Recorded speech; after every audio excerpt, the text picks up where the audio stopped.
You ask Tiger to solve. This deals with linear equations with one unknown.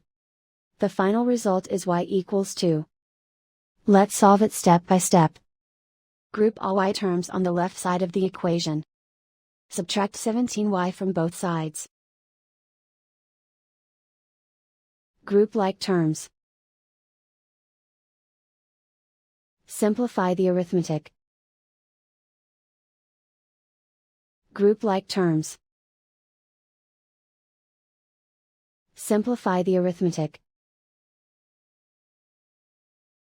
Group all constants on the right side of the equation. Subtract 11 from both sides. Simplify the arithmetic.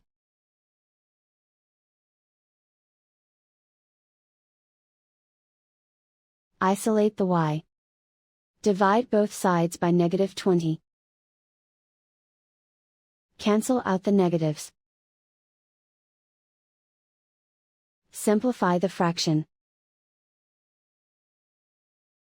Cancel out the negatives. Find the greatest common factor of the numerator and denominator. Factor out and cancel the greatest common factor.